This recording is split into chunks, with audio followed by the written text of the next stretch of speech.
Welcome to video education point. सबसे पहले आप सभी को थैंक्स हमारे चैनल से के साथ जुड़ने के लिए। अगर ये वीडियो आप फर्स्ट टाइम देख रहे हैं तो प्लीज हमारे चैनल को सब्सक्राइब करना न भूलें। चलिए फ्रेंड्स, स्टार्ट करते हैं रिसर्च एप्टीट्यूड की सीरीज। तो रिसर्च एप्टीट्यूड की सीरीज में आपका फर्स्ट क्वेश्चन है, the meaning of declarative hypothesis is. Declarative hypothesis का मीनिंग यहाँ पे पूछा गया है, the declaration of the relationship among the variables, the expression of the correlation among the variables, both of the above are correct, none of the above is correct. कहते हैं यहाँ पे जो मीनिंग है डिक्लेरेटिव हाइपोथेसिस का वो क्या होगा। देखिए फ्रेंड्स, यहाँ पे दोनों की दोनों स्टेटमेंट सही होंगी, क्योंकि ये क्या होती है, डिक्लेरेटिव हाइपोथेसिस एक डिक्लेरेशन होती है किसकी, रिलेशनशिप, ठीक है, वेरिएबल के बीच में जो रिलेशनशिप होती है, साथ ही एक एक्सप्रेशन होती है जो कोरिलेशन होती है वेरिएबल के बीच में उसकी। तो चलिए यहाँ पे दोनों स्टेटमेंट करेक्ट है। Next question. देखिए फ्रेंड्स, हम टाइम को देखते हुए बहुत जल्दी जल्दी चल रहे हैं, क्योंकि एग्जाम का टाइम जो है अभी नजदीक है, एग्जाम बिल्कुल हमारे सिर के ऊपर आ गए हैं, तो जल्दी जल्दी से हम प्रिपरेशन करते हैं। The type of hypothesis is interrogative form, declarative form, directional form, all of the. देखिए जो हाइपोथेसिस की जो टाइप होती है वो कौन कौन सी होती है, यानी कि कौन कौन सी हाइपोथेसिस की फॉर्म होती है। तो फ्रेंड्स, इसके अंदर all of the above correct है, क्योंकि जो हमारी हाइपोथेसिस होती है वो इंटरोगेटिव फॉर्म में भी होती है, डिक्लेरेटिव फॉर्म में भी होती है और डायरेक्शनल फॉर्म में भी होती है, और साथ ही साथ अगर पूछा जाए तो ये नॉन डायरेक्शनल फॉर्म में भी होती है। नेक्स्ट क्वेश्चन है आपका, the meaning of randomization is. Randomization का मीनिंग क्या है, Each element of population has equal chance to be included in the sample। हर एक जो एलिमेंट होता है पॉपुलेशन के अंदर वो इक्वल चांस रखता है सैंपल के अंदर इंक्लूड होने के लिए। The selection of an individual from population do not pose threat to the selection of other individual in the sample। देखिए जो इंडिविजुअल का जो सिलेक्शन होना पॉपुलेशन से वो दूसरे इंडिविजुअल के लिए सैंपल के अंदर क्या है, थ्रेट पैदा नहीं करता है। The method does not include the personal basis। जो मेथड होते हैं वो पर्सनल बेसिस के ऊपर नहीं इंक्लूड किए जाते। ऑल ऑफ दी। वो देखिए जो रेंडमाइजेशन है इसका जो करेक्ट आंसर होगा, यानी कि इसका मीनिंग क्या है वो सभी होगा। रेंडमाइजेशन की प्रोसेस के अंदर ये सारी की सारी चीजें इंक्लूड होती हैं।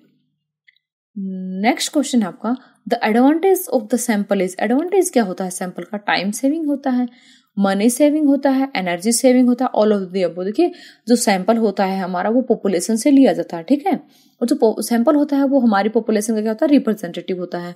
तो जो अगर आप एडवांटेज बोले या कैरेक्टरिस्टिक्स बोले गुड सैंपल के, तो वो क्या होना चाहिए, टाइम सेविंग भी होना चाहिए, मनी सेविंग होना चाहिए, एनर्जी सेविंग होना चाहिए। सो यहाँ पे करेक्ट आंसर होगा ऑप्शन डी।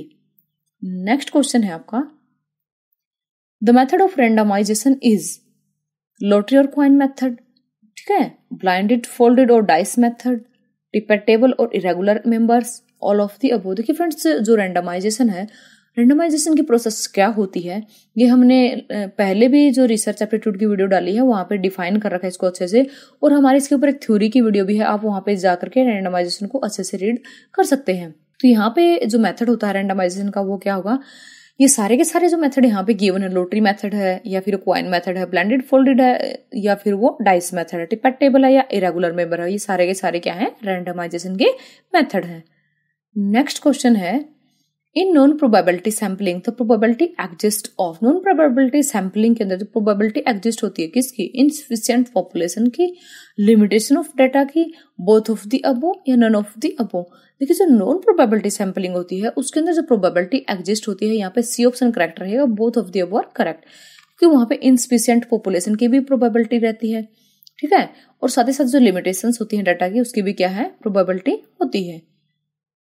नेक्स्ट क्वेश्चन है, which of the following precautions should be for kept in mind by the researcher during the selection of a representative sample.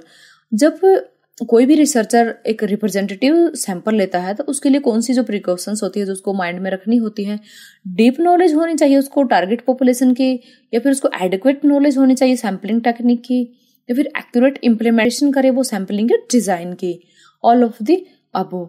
तो यहाँ पे करेक्ट आंसर रहेगा ऑल ऑफ दी अबव। देखिए उसको deep knowledge भी होना जरूरी है, जो पॉपुलेशन उसने ली है, ठीक है, अपना सैंपल उसने जहां से लिया है उस पॉपुलेशन की उसको डीप नॉलेज होना जरूरी है। साथ ही उसको जो सैंपलिंग टेक्निक है उसको ये पता होना चाहिए कि कौन सी पॉपुलेशन आपने ली, कौन सा सैंपल आपने यहाँ पे इसमें से लिया है और इसके ऊपर कौन सी जो सैंपलिंग टेक्निक लगेगी, ठीक है, और एक्यूरेट इम्प्लीमेंटेशन उसको करनी आनी चाहिए सैंपलिंग डिजाइन की। नेक्स्ट क्वेश्चन है, the delimitations of a sample are. Delimitation क्या होती है सैंपल की, पॉसिबिलिटीज ऑफ बायसेस ठीक है, need of trained persons, inconsistency of sample units, all of the above. देखिए जो डिलिमिटेशन होती है सैंपल की वो सारी की सारी होती है। देखिए वहां पे जो बायसनेस होती है, ठीक है, उसकी भी पॉसिबिलिटी रहती है।